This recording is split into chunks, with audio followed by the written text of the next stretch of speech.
What's up, y'all? It's your girl, Diana Garcia, and we are back on Shaking the Culture. And you don't understand, I feel like this year has been a bunch of manifesting, and a lot of things been taking a left turn, but yet also a right turn. But I'm here with no other than...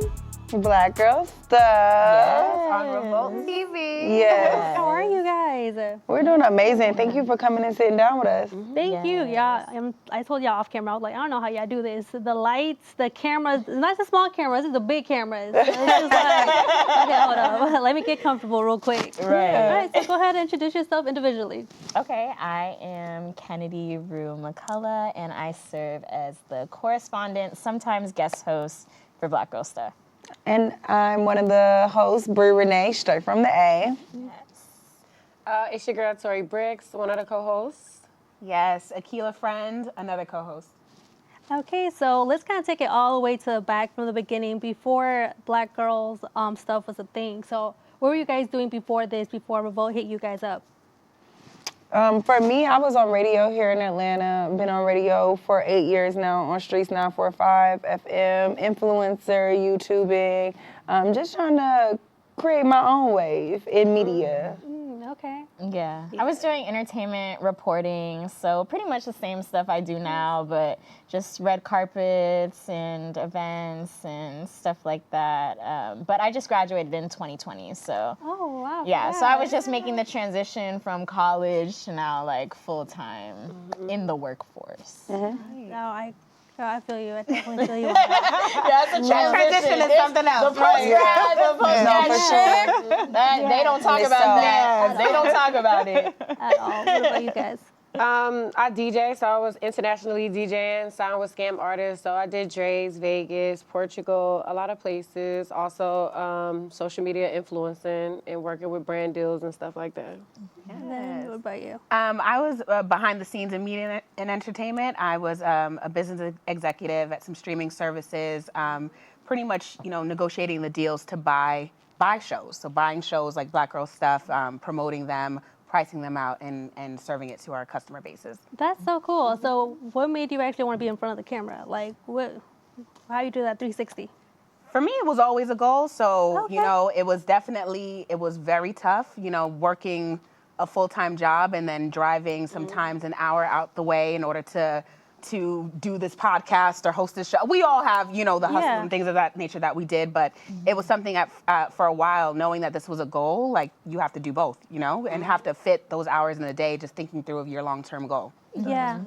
And I was going to ask you guys, I feel like we always talk about, or we always see the wins, everybody looks amazing on social media, but what were some sacrifices you guys did that we weren't aware of or that you are doing right now? That's a lot of sacrifices. Right. We were talking all day about sacrifices. More sacrifices than not sacrifices. If I could speak for our conversations, but I think it's a lot of stuff that I had to give up, but more so like my own patterns and my own like ways of thinking and my own like traumas. Those are things that I had to let go if I wanted to make my dream a reality. Absolutely. Because those insecurities, all that stuff was going to do nothing but hold me back. Yeah. So I was like, I have to let go of a lot of stuff. And things I didn't want to let go of. Things that were my comfort, things that were my security, things that, I've been this way for a number of years. Like, what am I going to be like without these things? But I think in order to find yourself, you do have to lose yourself at a period of time. And me losing myself, I can say now in hindsight that was the best thing that could happen to me. Absolutely. Same. Sacrificing sleep, family time, relaxation, fun times with your friends because you're filming. I remember first season, there were a lot of major things happening within the people that I love lives, and I felt like I was missing all of it, and I had to continuously apologize, and they were like, because I felt guilty for not being there and not being supportive of the people who have loved me and supported me my entire journey, but, they were supportive of, the right people were supportive of like, okay, you're chasing your dream right now, I get it, you're not going to be there, I understand you're working late, I understand you have no idea when you're going to rap, those type of things, but even like she said, sacrificing our own comfort because everything that we go through now, it literally serves our audience. So we have to be vulnerable enough to share. And so sacrificing the comfortability of privacy, of going through things alone. Like the normal viewer can go through whatever they're going through at home and with their loved ones, and they have no other opinion of fear of judgment. But we have to come in here and have a conversation about it and serve the audience. So like sacrificing that privacy. Yeah, for sure. That was some good ones. We were like, yes. We sacrificed that. Another thing would be, especially for us, the move. I was about to say, We came from Los Angeles. We was doing our thing in Los Angeles, building our own brand there. But you have to kind of zoom in. So whenever we're filming, Revolt is our priority, and we come in, we stay late, we work sometimes, even if it's something because we believe in it, we may do something for free. We may do something, whatever it is, we're just building this dream and we're focused on that. But that sacrifice moving, I have a child. Too, he's 4.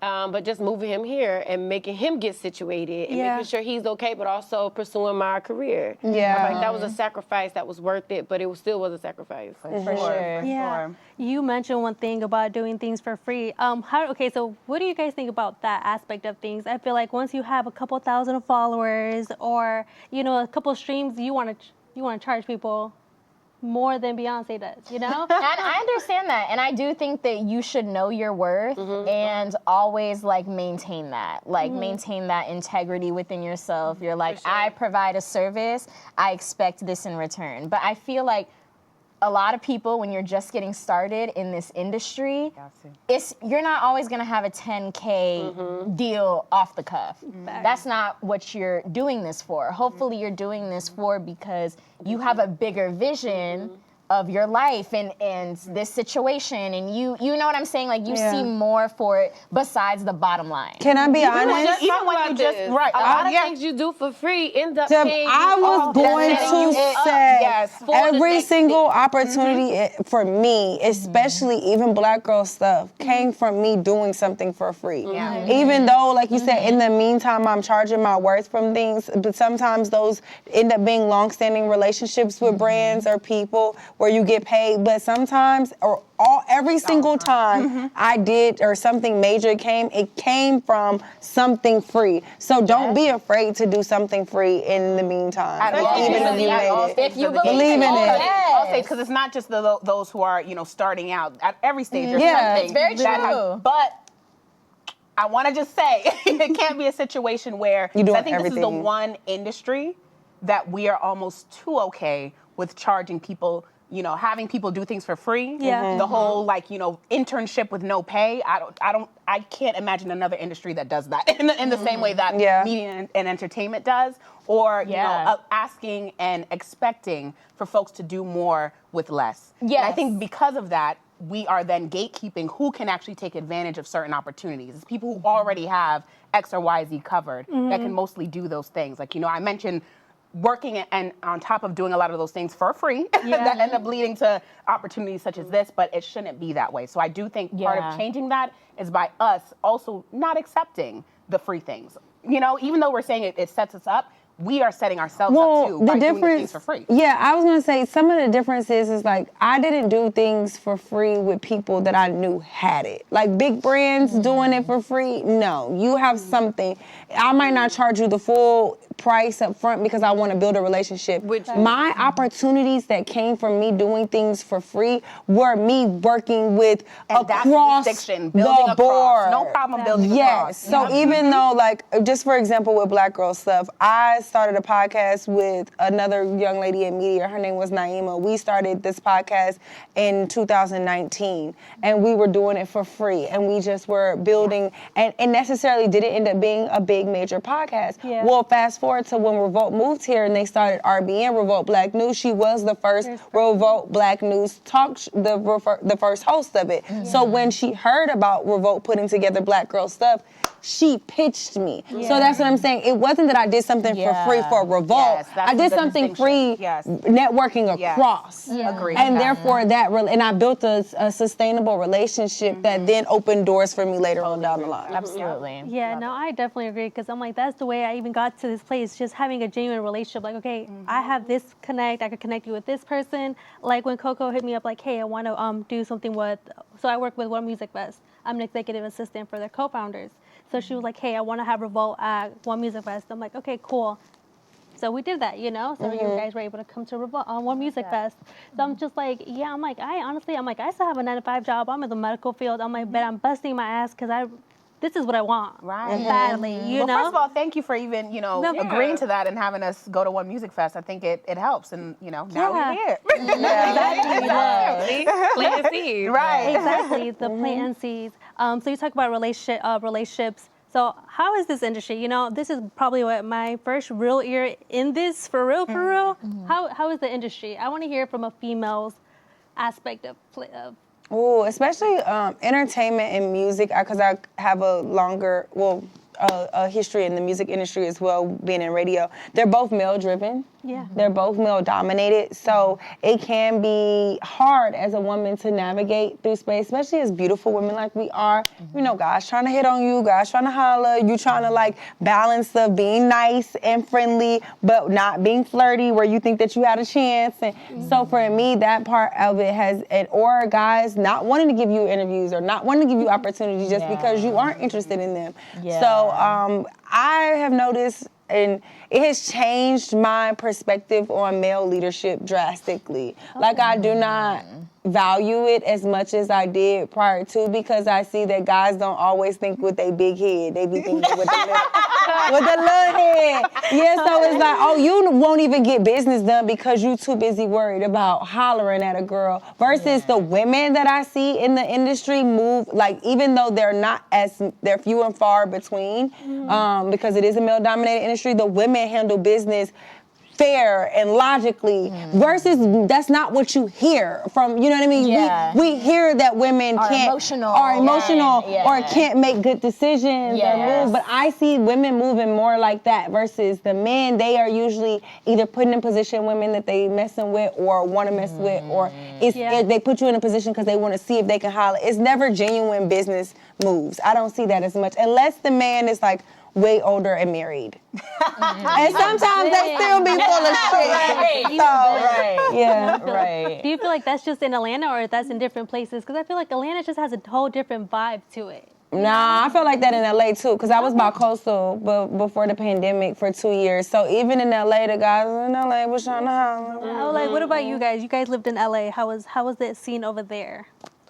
I said you gotta have some tough skin to get in the business. Yeah. A lot of people, even if they talked about Jesus, it doesn't matter how the straight walk you do, they're gonna find something wrong. You said this word wrong, you didn't. Whatever it is, you just have really tough skin and don't get distracted, because whenever things do start growing, it could go down. Because especially in this industry, there's pauses. Absolutely. That's almost like acting. You get a job, you work in the next job, you working in between jobs.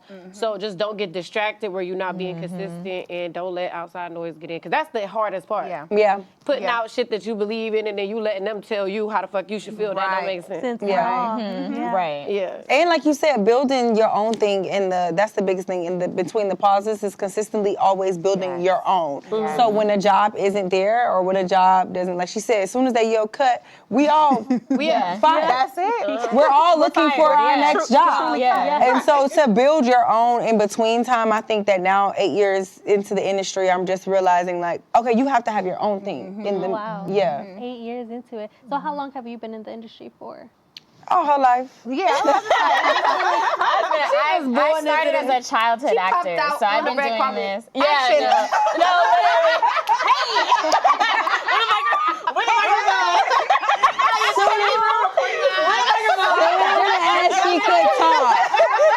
Soon as she could talk, she was in the industry.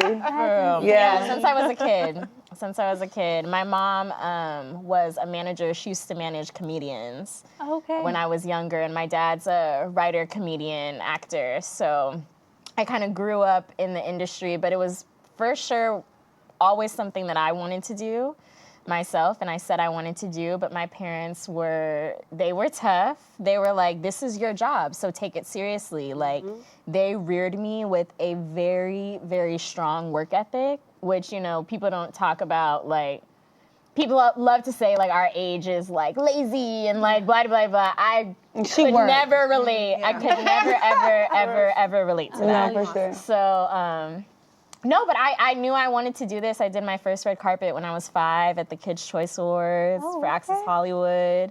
And from that moment on, I just loved talking to people, having conversations, being able to help people tell their stories. And this is all just a manifestation of like that little girl's dreams. Yeah. So adorable. What about you guys? Well, for me, I would say about like 7 or so years. But again, I started on the business side. Like I would consider myself an entrepreneur first. Like I really enjoy the business. I really enjoy like just the core practices. And so on top of doing that for I was doing the business side for 10 years really. But I think around 3 years in, I started to do creating my own. So I created my own podcast, again, building across with first my sister, and then, doing that while going to business school, and then also, random one-off. Yeah, right. That was okay. So doing that, and then one-off kind of opportunities with different networks, and then again, like started my own podcast with my friend that I met at AfterBuzz TV, which is a media company that was started by E! News host Maria Menounos, and so did that for some time, and literally it was just like constant grinding, and the constant was me building my own, and like by doing that consistently keeps you sharp, keeps you just ready for whatever, and you're able to really form your own point of view and recognize that, I think it gives you a level of confidence too, because at the end of the day, you can create your own thing at the end of the day. So you're joining something as a partner and not as, a dependent. And Tori? I've probably been in this industry since 2000, I want to say like 10, 11, when Instagram started, honestly. So I'm one of the first social media influencers that didn't know what it was. They was calling us Instagram models back then, but now everybody want to do it. But now everybody So they trying to make us feel bad for seeing something grow, and nobody really knew what it was. So we was just posting pictures, and then we got fame from it. So now it's like nobody coached us on how to deal with it or what to say, because they was showing things that was like good, but then when shit got bad, it was like, oh shit, we really famous. Like, we didn't really know. So then it was like, well, how can I make this grow from social media? This is before deals. Then we started getting the deals, the branding deals coming in, like Fashion Nova, Pretty Little Things, Nick Cannon. I became a Wild 'N Out girl for Nick Cannon 2000. It was season 8. Okay. So season 8, I did Wild 'N Out. And from Wild 'N Out, I'm like, okay, I started getting booked for hostings now. So now I'm hanging with all the celebrities, but it's like, I'm about my money. How can I get more money than just from flying from city to city? I took on DJing. My grandfather was a DJ. I'm like, how can I control the party, still be in music, still have fun, but I'm getting paid more? So then I hired somebody to teach me how to DJ. I got with Scam Artists, which is like Lil Jon, the Docs Twins. They got me my first billboard. Okay. And we kind of just went from there. I auditioned for Black Girl Stuff. Yeah. Did not really see myself like doing this at first. I was just kind of like, let me get more confident, let me talk more, I auditioned, did not think I was really gonna get it. And when I got the call, I'm like, wow, but I see how, in hindsight, how being on the show, talking gave me more confidence. So it helps you in all of the areas. So even though we're doing so many different things, you got business, you got the radio, you got everything, like, you know what I'm saying? Like all of those things still tie in with each other, even though they're different. Absolutely. Totally. For sure. So what is your definition of success? Where do you guys want to be at the end of the day? Like, I feel like I used to think that there was a dollar amount or an accomplishment that would make me successful. Like, because Revolt was literally on my vision board, as well as being a talk show host. So I thought that was such a far away goal or dream. Like that's what I made. Me and my homegirl literally have a joke, because I was like, talk show host. Like that was the top of the pyramid. I literally did that one time when we were talking about like your ultimate goal. So I was like, talk show host. And so once I got Revolt, I was like, oh, I'm here. So what now? And then it's like, you might not always feel the most successful because you've reached these milestones, but what I'm realizing is that we are successful. I'm successful right now because every day I get to wake up and choose who I work with. I get to choose what jobs I take. I get to choose what I do with my day. in a day. And I think to me, success now means freedom. It's not like financial freedom. Yeah, too. financial It's freedom. to enjoy the things you want to enjoy. I don't go to a job that I hate. To me, success is I get to wake up and, like you said, financially choose whether I feel aligned with this brand or feel aligned with this company to partner with them to lend my talent. You know what I mean? So to me, we're successful right now. Yeah. Totally. I would have to agree. Yeah. Because we're doing it. We are. You're in season 2. So yeah, you guys are definitely doing it. And I was just like, so of course, you know, I'm Latina. So when I watched the first episode, I was like, damn, the confidence you guys bring, I feel like as Black women, you guys are very confident and so sure about yourselves. I was like, dude, I'm like, I love that it looks like that. but that's the thing. You have to fake it until you make it. You know what I mean? So I'm just like, I love that. Yeah. Well, let me tell you, we was crying in between those. Yeah. Especially because for me, it was so new. This is a real job. People go to school. You got to go to journalism. You have to experience some things to be able to speak well on it. To talk, if you're not knowledgeable, you look crazy. So, and learning stuff faster, learning that is a gib. Is it a jib or a gib? Wait, which one? Because you're educating me right now. You really got and very intimidating. And I know it may look cool on camera, and we want it to look good, but we want to be real and say, I will say, like, we used to, first season, film every Thursday. I went in my office and I would cry, not in front of people, but I would go in my office and be like, you got this, you're gonna read it, you're gonna do great. Like, you know, but we really had to prep ourselves individually. She may go to the bathroom, I may go in my office. We all had our She may go in her office for a second, and when we come back, we just do what we gotta do. You got to speak that life into yourself. You do. Absolutely. And there's listen, times we too, speak I was into each gonna say, other. there's times too, like where, like if we know someone else had a hard conversation, even offline, like I still remember first season, like I cried during one of the episodes, or backstage. I was like, we gonna hold it together. Like, on camera. You know what came up to me was like, listen, this is what it is, like you're good, blah, blah, and I remember things like that. I'm even getting teary-eyed now because like, it means something to be, like you said, to come to a place and feel like, yo, like I really rock with these girls because again, going from the 9-to-5 situation, some of these buildings, I'm like, hell no. You sitting in the car. You sitting in the car crying and mad because you gotta go in. You gotta go in. And we're excited to see each other. And when we see each other, it's always like, oh my God, you look so great. And how was this? How was your day? Like it feels like a real community. Like we're not putting on for TV and pretending like we like having these conversations with each other. When you leave, we be sitting out here still talking to each other the same, like we will just sit here when we're not filming. Absolutely. You know what I'm saying? So it's like, it's important to have that safe space, not just for us on TV to have these conversations, but for us to have this safe space in the studio. Because it translates. And so that's how you get that end result where you feel like wow, these women are super confident, because that comes from being comfortable. And you can't only be comfortable with yourself, you have to be comfortable with the people around you. Like, at least for me. If I'm not comfortable with someone around me, it shows. I used to tell them I could hide one or two things. I could hide my facial expressions or I could hold my tongue. But I cannot do both. So pick one. And you get one guess. That is so funny. Oh no. See, I'm just like, dang, you guys are really putting me on, because I'm like, no fucking way. We're women at the end of the day, and like real humans. Like we all go through our own shit, and it's like you said, it's a blessing to come to a place where your friends and coworkers are gonna uplift you and not judge you, or you can be vulnerable and they'll share and like pull you up, like, no girl, you gotta, your makeup look cute, you look good. Come on, the outfit, your body is body. Let's go out there and let's slay. You know, so sometimes just like your real friends have to pour into you, we pour into each other and to get, like she said, to get the end result. See, so when you guys chose to be a part of this, what was your mindset with, like, did you guys already know each other prior to this, or was we met through this process. Okay, so how but was you that know process? me, I was like, I made it. I didn't care. Never knew that. I introduced myself. That's my thing. It was daytime television.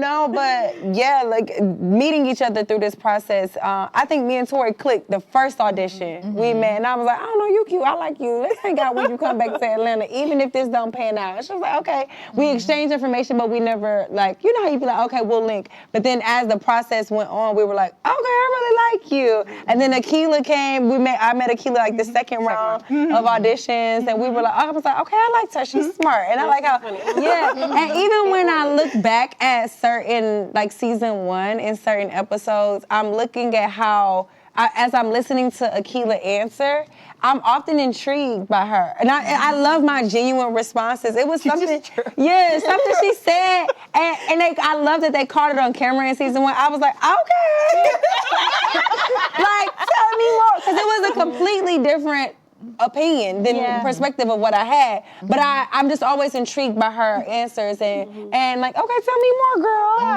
Yeah, so I love that. And then Kennedy always felt like a little sister since day one. I felt like we play, we joke, even when I like mess with her. It's like my little sister But that I the little didn't ask sister that for. can hold her own. They can hold her own. Yes. For sure, yeah. I never wanted a little sister, but I got one. Literally, you're stuck with me now. That's amazing. All right, so you guys do everything individually, and I love that. Like Black Girl stuff is, y'all is together, but y'all individually, that's even stronger. I see you and your mom on platforms. Shout outs to that. I'm like, I love you and your mom. Oh, thank you. Y'all are amazing. DJing. I walked into Revolt. I was telling Coco, I was like, wait, hold up, she's a DJ? I'm like, I obviously didn't pay attention to her enough. Like, girl, you kill it. Yeah, I'm she just like, did. oh, you really be. I'm like, she has a whole vibe out here. It's amazing. And then I was looking at your social media. I'm like, just the confidence and how you guys are just yourselves and you don't care. I'm like, damn, you guys literally are amazing. I'm just like, Appreciate it. Thank you. yeah, like So I literally love sweet. it. Yes. Thank you. But one last question before we leave. Once you guys hear shaking the culture, what's the first thing that comes to your mind? Black girl stuff. Like honestly, I think with us, we are a representative of the culture, because sometimes when you hear the word culture, at least for me, you know, specifically within the Black community or just the, you know, minority community, we think sometimes solely hip hop or solely this type of Black person. And I think we're shaking that by just being ourselves, being so different and being authentically our individual selves, so that we're showing that, no, we are each a representative of the culture. It doesn't matter what the topic is, everyone can contribute. And I think that's what happens on Black Girl Stuff. Like, we're shaking that narrative by not having the same, like a typecast person speak on a typecast issue that's already been recycled in this community, online and in person, time and time again. Like, you can bring up X topic that's been talked about years on end. I'm telling you, you bring it to the Black Girl Stuff table, we are going to shake it up. Yeah. You're gonna leave. I was gonna say, Akilah, the Yeah. way we turn conversations around, like you could hear something talked about 10 million times. The way we talk about it on this show is gonna be from a completely different lens, a completely different objective. Like, we have an end goal too. Like, we are in our meetings every week, we're like, how are we gonna push the conversation forward? That's it. And How are we serve our going to- audience. How are we gonna serve our audience? How are we gonna give them something they can take away from this and bring it to their friends and their like, you know what I'm saying? Like, we have an objective. So I think that too, like, And- translates to shaking the does. culture, because we're like changing the dominant narrative and creating a conversation that's gonna lead to something greater. Disruptive for me. I think like we are just, like you said, by being ourselves, we're being disruptive, because we're saying, I know you used to being or seeing one type of woman or one type of Black girl or hearing one type of perspective, but we about to shake it up. You know what I mean? Like, we're being disruptive by being authentic to who we are. Look, yeah, just literally ended my season the right way. Y'all Yeah. are Wait, are we the brilliant. season finale? Yes. Hey. You guys- Way to go on with a bang, We know a thing or two about closing the show. You know, we closed our live show on Revolt Worlds. Yeah. No, I did see that. I was just like, yeah, y'all literally just give life as soon as y'all walk in. And like you said, you guys have literally all the signs here. You're just missing an earth sign. So y'all really bring all the elements. That's right. Don't hold us back. So- We don't need no earth sign. Exactly. But you know, but that's amazing, guys. Thank you so much. Let us know where we can watch you guys at, stream you individually together. the time. Well, make sure you catch Black Girl Stuff every Tuesday night, 9 p.m. Eastern on whatever your cable provider is. You have to check out the Revolt channel. You can find it on there, as well as next day on Revolt TV app. It's streaming at 5 p.m. on Wednesday. So you can go back and check in on the app. Plus, we have a YouTube channel and TikTok, Black Girl Stuff. So you can catch clips of some of our favorite episodes. And of course, like on our TikTok, we're showing you what we're wearing, how we're doing our hair, all the cute other things. as well. Yep, Yes. Instagram and TikTok, Black Girl Stuff. Perfect. Well, I can't wait what you guys do individually and together. And what about, is there a season 3, maybe? In the world. Stay tuned. Heard it. Thank you guys so much once again. And you guys will, we'll put everything down in the link below. But y'all know Revolt. Y'all see these faces. Y'all already know what it is. Regardless, we have the Black Girl Stuff behind us. So thank you guys, and make sure to tap in, tune in, all that good stuff. Till next time. Bye.